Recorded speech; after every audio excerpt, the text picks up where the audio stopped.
Okay, good evening, YouTube. So, I'm Dr. Wanda, and I'm seated with my husband.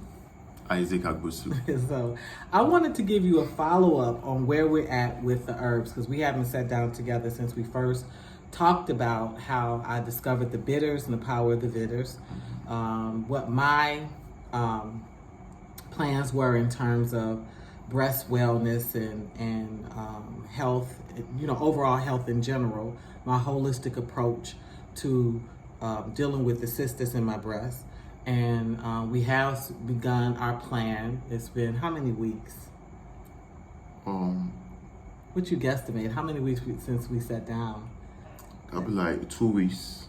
I thought it was longer than that. Is it? Well, it's been at least 2 to 3 weeks. So that's a good amount of space, I would think, to start an action plan. So the first thing that I started doing is researching other medicinal foods that fell into the herb family. So the first thing that I learned about was the bitter leaf. The bitter leaves. So bitter leaves are plentiful in West Africa. Yeah. I found out that they're most popular with the Nigerians, that they juice them and they cook them. There's all these delicious meals that come out of not only Nigeria but also Cameroon. And but the bitter leaf, this is the bitter leaf. So I'm not talking about bitters. I'm talking about a particular leaf that you can pluck and wash and sieve, and then you come up with the bitter leaf juice. The juice, So Isaac is tougher than me. He takes like a whole cup of it. Yeah. Me, I have a cute little shot glass, and I normally take, we put it in a wine. This is a wine bottle. It just makes it more appealing. We put it in a wine bottle. So I take me a couple of shots a day. They look like this. And it's not as bitter as it sounds. It's actually, and it could be because I've been taking bitters and I've gotten tougher to the bitterness and what it does to the intestines and your palate. But I take my shot and I go about with my day. So what are some of the benefits of the bitter leaf? Tell them. Do you remember? I was once sick, I think, with malaria or something, and I was told the bitter leaves are very good. Mm-hmm. So I think I got some of them, made a tea out of it, and I took it.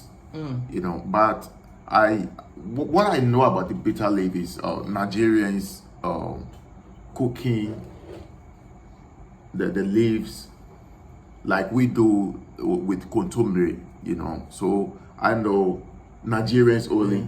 Then somebody told me, when you're sick or with malaria or something, bitter leaves are also good. I think I was in Accra here when a Muslim told me, so I tried it for the first time. It was, really bitter though, but I was sick, so, Although the washing, the truth is, as bitter as it is, the washing cuts down the bitter. The by the time you get it to a juice, if you bit the leaf and what you get out of as a juice is not the same. Yeah, that is true. Okay, now the reason I got excited about the bitter leaf is that I started looking for herbal food that also had a cancer fighting agent to it.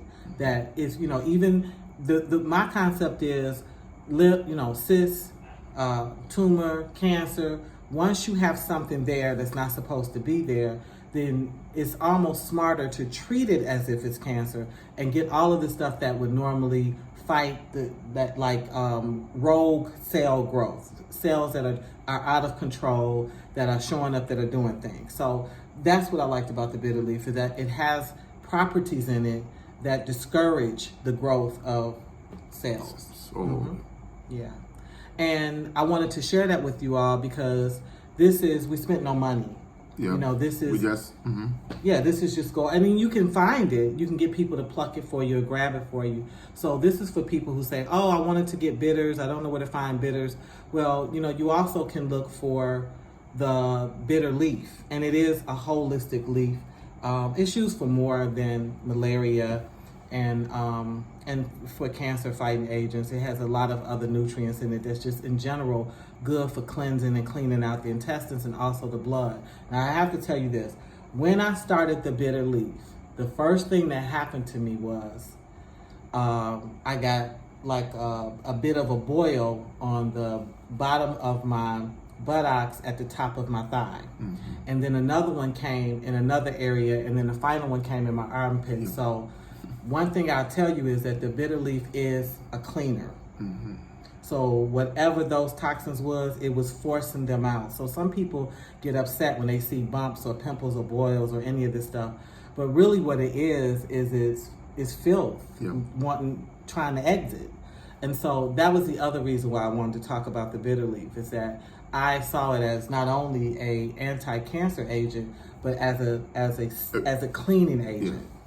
He always says blood. You feel like it cleans the blood? Cleanses the blood. That's what I feel. But you see, until you did your research and showed me what you've seen concerning the bitter leaves, I never knew the Nigerians have been consuming a very good herbs all these lives.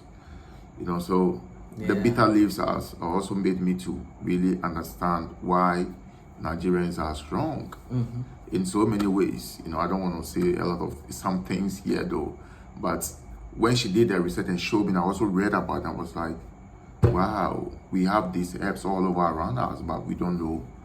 I always feel like y'all just sort of walk past. Yeah, our old place, there was a bitter leaf, and recently I checked that still we have bitter leaves there. But see, I'm just a novice. Like, I walk past things and I'm not sure what's a weed. And America kind of trains you because we want perfect lawns and trimmed bushes. Everything that doesn't fit into beautification with greenery is seen as a weed, as a problem. You should remove it. That's including the dandelion. And it turns out that the dandelion is also has properties to fight tumors, because anything that's going to cleanse and take stuff out that will post up and cause problems, dandelion is good for removing. We can't stand dandelions. We get rid of dandelions. We pesticide dandelions. In fact, I was scared initially to even have dandelion in my salad. He told me that he I've eaten it as a salad. I said, really? Yeah. Until, until Isaac. So here, Madam Saki made a meal for me, and part of the green that she placed in that meal was dandelion. Yeah, dandelion. Yeah. So that's one. We have the bitter leaf. That's something that's really easy for you to find. It's wonderful for the body. It can be juiced. It can also be added to a meal as the same way you have spinach or cabbage or greens. You can also add bitter leaf. And I'll be honest with you, he made me like a stew with tuna, and it was good. With the bitter leaves, It was good, because after you do your washing and this and that, the leaf actually softens. It's not like you get this hard bitter leaf. Yeah. And viewers, I would like you to know, when you do your washing, make sure that the water become foamy. It means you are getting closer to like getting the properties. The bitter taste of the this thing out a little bit. Like everything doesn't go just like that. You will still taste some bitterness or stuff in the leaves. And it does foam like as if you put a drop of dishwater liquid in it. It really does. It does foam. Yeah, it does foam. Okay. Well, I also wanted to talk to you about massages. Now, my husband had said to me that he had read somewhere where you're supposed to massage the breasts, and I actually thought, he was being like mannish. Like, okay, you're trying to be slick. I'm not going for it. Like, come up with something else. So I don't know, it was something about it. I said, let me go behind him just in case he actually did read something, because some of the cures for a lot of things are the oddest things, and they're very simple things. So lo and behold, I had to eat a little crow, and I had to tell him that he actually was right, that there is actually a science behind massaging and getting, you know, your lymph nodes released. Yeah. Okay. That's true. But what I wanted him to understand is that there's massage and then there is therapeutic massage. So part of the therapeutic massage is adding the type of oils that help the lymph nodes release toxins. And so one of them happens to be, what's the seed? Custard seed. Yeah, so this is your castor oil seed. This is what it looks like in its original form. And then once you crack that open and you get to the actual seed, the castor oil seed looks a little bit like this. Let's see if I got it. Yeah, that's your castor oil seed. It's just a little bitty seed. It almost looks like, I told him it almost looked like a ladybug.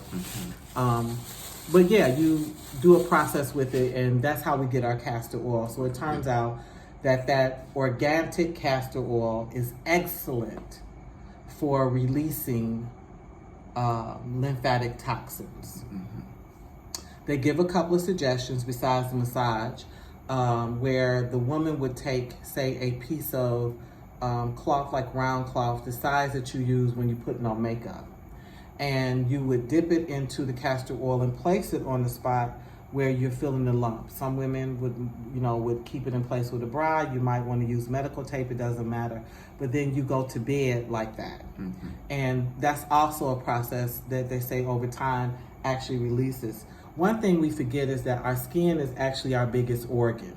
So the skin absorbs a lot and the skin expels a lot. So it may seem like, okay, I'm putting on castor oil and going to sleep, what's that gonna do? Well, it turns out from the research that it actually does a lot. So Isaac is right. I do need to allow him to massage the area. You know, you can massage yourself, but there is something about other hands touching the area and you being able to relax and meditate through that process.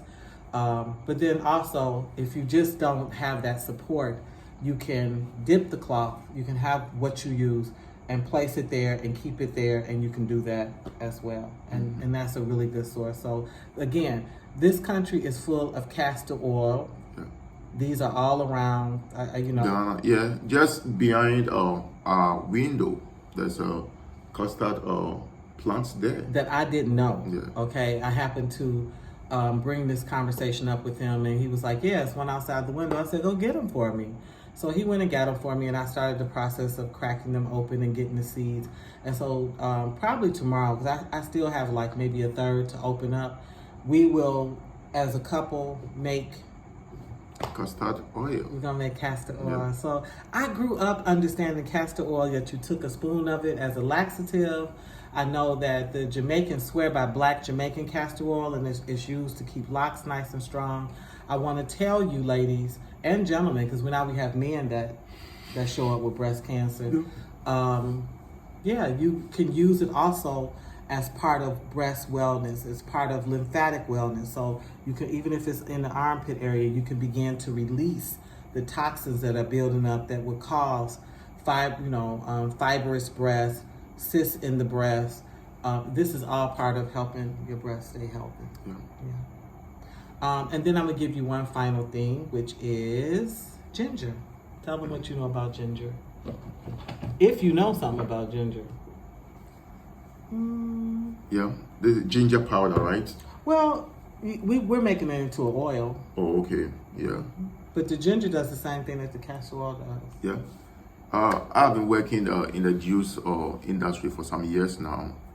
We add ginger to some of our juices, like the pineapple juice, and a lot of people like it. I know, I don't really like the ginger.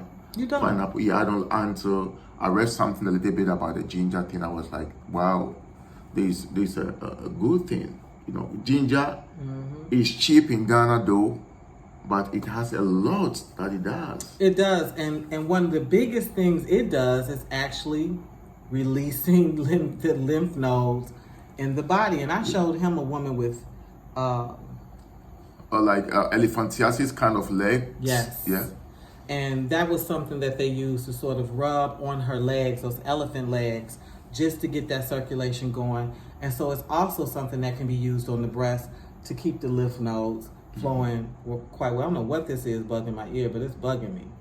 It's the same thing that you can use it to keep the lymph nodes going. Part of the reason that you get a cyst is that you're getting blockage, is that, you know, it can be from too much caffeine, it can be from too much restriction. Okay. There's some other stuff that's going on. Some of it's hormonal, but the ginger doesn't affect like your hormones the way, say, some of the other essential oils would, Okay. but it will allow circulation. And Right. and you know, even when you're taking ginger, you feel the warmth of it in the mouth and in the throat. So you can imagine that warmth on breast tissue. I don't know, I never thought that they needed as much care as they actually do. Yeah. Yes, and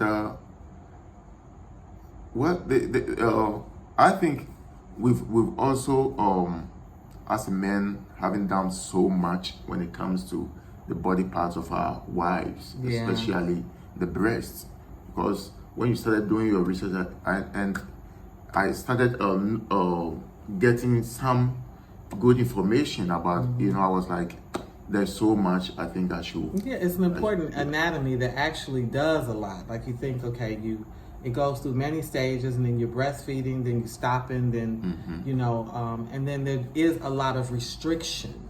You know, like you're in a bra a lot, and you're in things that compress, and so I guess there's just a natural amount of damage that happens. I'm not sure.